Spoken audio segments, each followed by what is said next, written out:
I was trying to do something with my desk to make an effect, and it's not working right now real well, but if you look over here, you kind of see there's like a Tupperware bowl and an empty water bottle and some Pepto-Bismol, and there's a vitamin bottle right here. It's kind of a small point. My desk right now is a mess. When I was in college, my life was a mess. And I don't mean just with studying that. I, didn't go to classes after a while, and I got into work, and I got into the radio station doing fun things at college. I was also 300 pounds.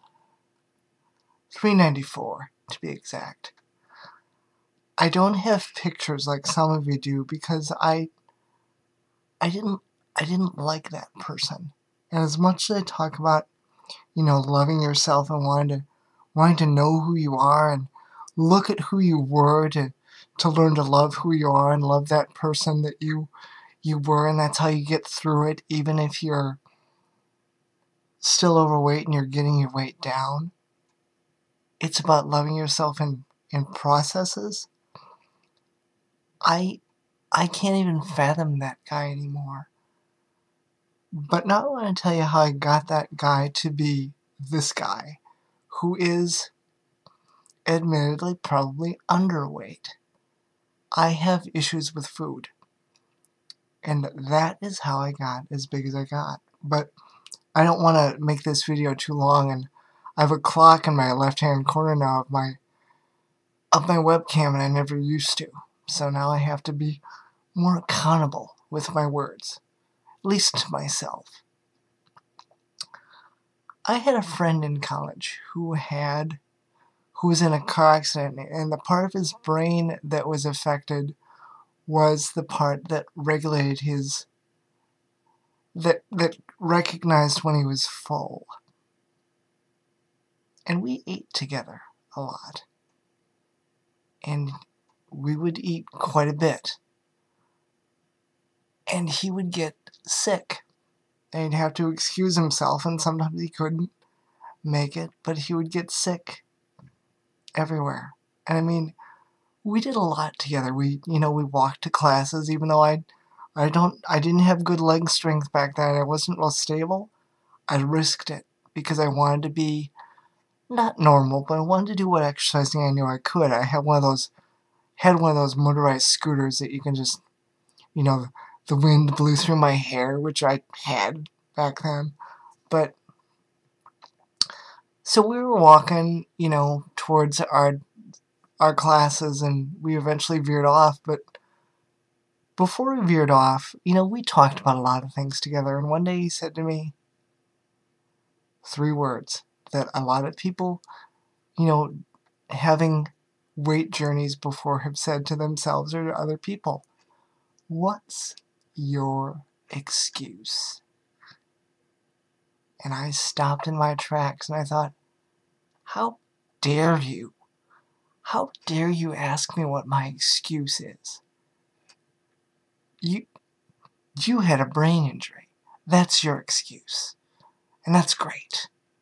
I mean, it's not, but it was, at that time, I was hurt enough to realize that, or to think that, you got one. I don't. And it wasn't until I said out loud, in anger, you've got one and I don't.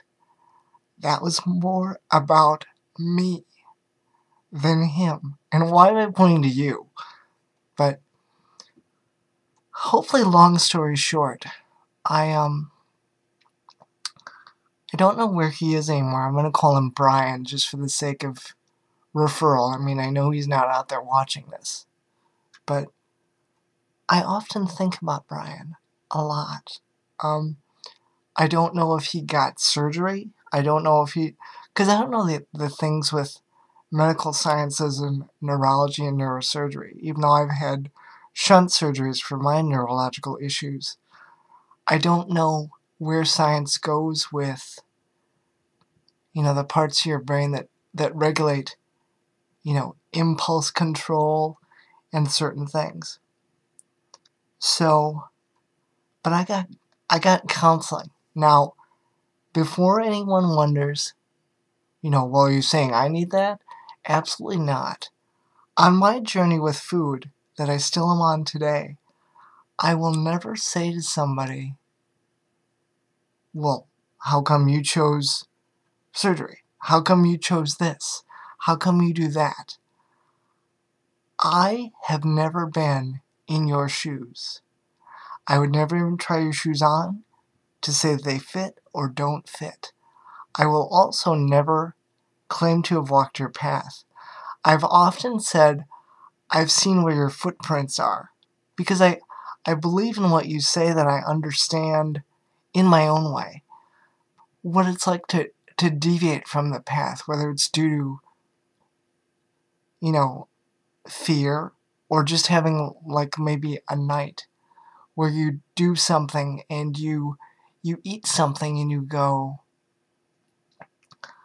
I shouldn't have done that, or I want to do it again, and then you get comfortable doing it again and again and again. That's my problem with snacks. I can eat a snack and go, I want to do that tomorrow. I want to have the same size bowl. I want to have the same size portions for breakfast. I want. I know this is a real short, undetailed story, but I don't know where to go without it being a half hour long or more. And even though some people say they don't mind watching my videos, no matter how long they are, I don't want to do that to you. So, what I just want to say is, on your journeys, you will never hear me. Matter of fact, I'm going to go back. There was a guy in a comment in a video I did for one of my softies and sofas for someone who's on a weight loss journey, and they said, well, why'd you choose surgery? That's the easy way out. No, it's not. I don't believe that for a minute. And that's another thing. I chose to not have surgery because I didn't even know if I was eligible anyway. I mean, regardless of funding, regardless of, mental mindset, any of that. I knew for me, and I was worried that with my mobility issues back then, and my muscles are even more atrophied now than I thought back then, what if I'm laid up in bed, or I go to PT and it doesn't work out, and I'm stiffer from laying in bed and doing things. I mean, even though all you ladies and gentlemen that have had weight loss surgeries know what it's like, and you know how you do your own mobility things, or how therapy may have worked. I just didn't know, and back then I didn't even know what was available, so I didn't risk it. But little by little, and thought by thought, now I'm learning a little bit about risks and investment. Do I risk treating myself? Or do I go, you know what? We won't treat ourselves today because we treated ourselves a couple times yesterday. 3 days before, we just did a blowout. So there's my risk. And the investment in the end ends up being me. I invest in my own security, in my own sanity, in my own self-love, hopefully without being arrogant. I invest in me. So now to close this, even though it's going to get a little bit off the weight loss angle for a minute, life is about risk and investment. I can understand being afraid. I can also understand not feeling valuable. I've done both. I still do them. Every day, almost. And it's ladies and gentlemen like you on YouTube that make me realize that I'm worth risking. It's worth taking a risk. I mean, am I going to go walk on a tightrope that's as thin as dental floss? No. Am I going to do something physically dangerous? No. Am I going to invest the time to take the risk to find out more about me, even though it's going to be scary? Sure. Because I'm worth it. When I let food control my life, more back then than I do now, I didn't think I was worth it. And am I worth more than the golden Fort Knox? No, I'm not. But I'm worth something. And a long time ago, when I weighed what I weighed, I didn't think I was worth anything. I wouldn't get out of bed. I'd be in my sweats all day. Not dissing anyone who does that, whether they're on a weight loss journey or not. I just knew eventually for me, I had hoped something would get fixed. And Brian was the guy who said those magic 3 words to me that I will never say to anyone else. Unless I get to know them. Well, not even if I get to know them and I'm secure with them or they're secure with themselves. He got me thinking about what my excuses were. And I didn't have one. Other than I was afraid or angry or even ate when I was happy. I eat sometimes, and especially back then when I had a good day. I just didn't know how to have good portions and good sense sometimes. And learn how to do that. Do I like fruits and vegetables? No. I'm a terminal 4-year-old when it comes to that stuff. No insults to 4-year-olds. I just know I picked an age. I am sometimes immature with fruits and vegetables and good eatings. That's just me. I've said in summary like once before, but whatever journey you're on, really it applies to almost any of them, but this one's about weight. I will never say I've been where you are. I will never look at you and go, I know exactly how you feel. I don't. And if you ever catch me saying that, call me on it.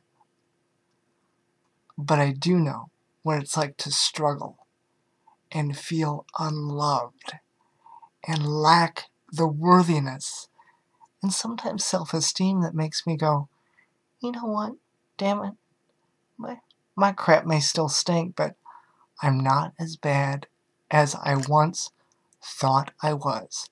Forget about as bad as I used to be. It's about, for me it was about a thought.